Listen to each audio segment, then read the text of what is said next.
The fact that the television industry was largely disinterested in Melbourne comedy for a very long time was probably a good thing in an odd way, in that the build-up of talent was huge. I like the idea that there was a dam and it burst.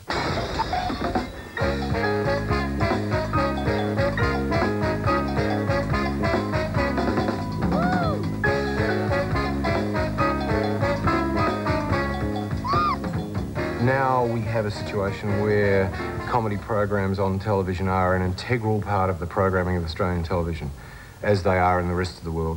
So it's a bigger game. With you. If you're getting bored at all, well, listen, please feel free to turn over to another channel or something, or I'm sure the director will just cut me off when he gets bored. I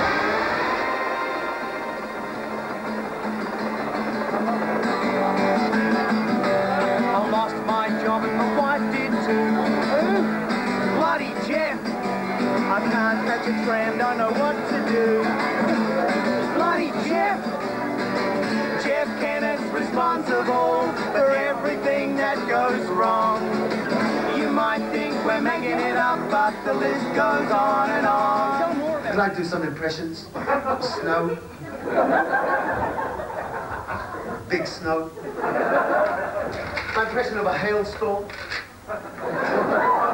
When I was a kid, my grandfather had been in the war. And he always used to say to me, Greg, I fought in the war for you, son. And up until the age of 9, I actually believed that World War II was my fault. And I felt really shit-house about this. I used to go to the War Memorial all the time and go, sorry. I'm so sorry. Other families would be there going, that's the kid, that's him. Yeah.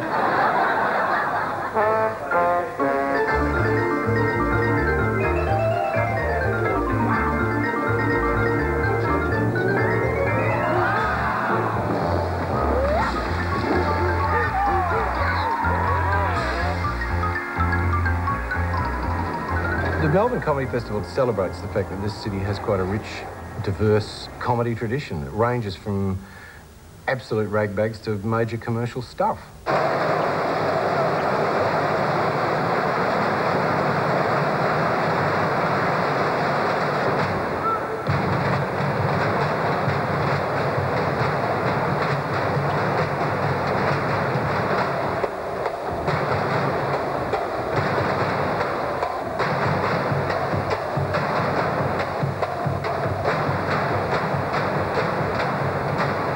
I remember the day the candle shop burned down. Everybody just stood around and sang happy birthday.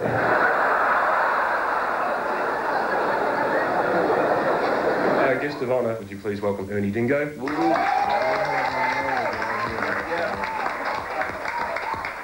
Well, my humour is black humour. I laugh at myself because the things that I talk about happened to me or my family. And it made us laugh at the time.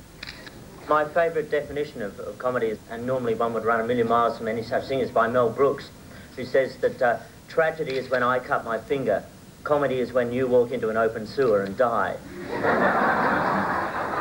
It's interesting because Australia has a history of male failures that became heroes. You screw up really badly, you become a hero in this country. It's a fact of life. Look at that. Ned Kelly. Put a bucket over his head, hero. Burke and Wills got lost. Hero. Jews wandered in the desert for 40 years. Nobody made them a fucking hero, did they? No. I think that Australian humour is irreverent, dry, and in a way, I mean, it's very similar and has been compared to often to Jewish humour because it's self-deprecating. Australians are really good at taking the piss out of themselves, and Jews are good at doing that as well. They can laugh at themselves easily. Here's a good one. Politicians should be fined for lying. What? Yeah, right. Just after we finish off that bridge to the moon, let's get this in place. Because it's going to work, isn't it? The fining. And where's the fun? What if politicians didn't lie? Where's the fun in that? What would all the liars who are now in Parliament do for a living? And what would we do at election time?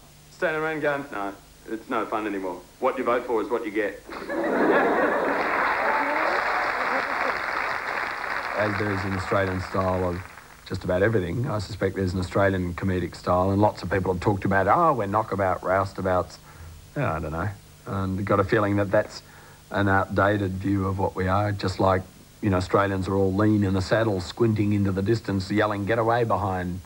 And that's not us either. I have a feeling that our comedy isn't quite like that. And I also don't know whether it's true of that because so much of American culture comes splatting out our TV at us. And I wonder if our humour is then shaped by that. The reputation is that we are irreverent and they're a bit of a larrikin nation and that we want to laugh at authority and all of those sorts of things. Yes, true. Certainly true in the old days with George Wallace and a lot of our early films. Oh, darling, point the place, you dope. I think that you find to a certain extent that the larrikinism in Australia by the late 70s was replaced by pretentiousness.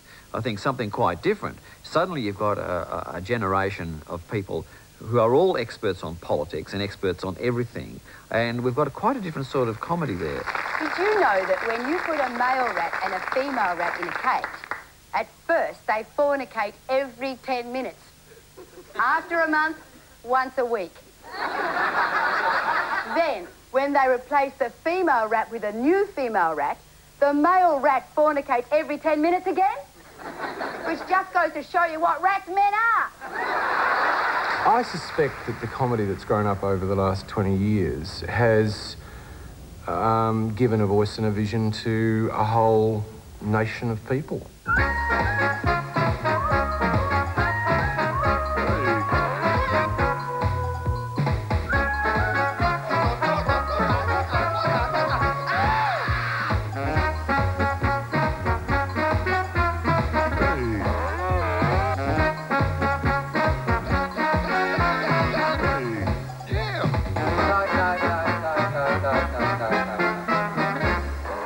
What has happened in Melbourne in the last 20 years is one has created a milieu within which, my God, comedy is a career option. It'll be on the curriculum of the careers teachers soon. Oh, yes, you're the idiot that does very badly in maths but's funny. Oh, I think you should get a job writing for a Tonight Show. Thank you, Australia.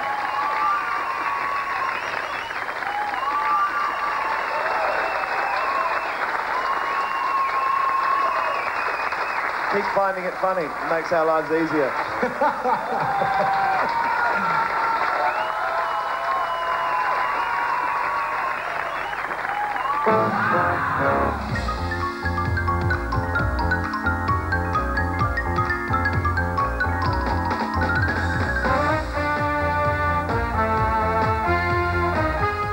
The Punchlines book and video are available from all ABC shops and centres. Is science a health hazard?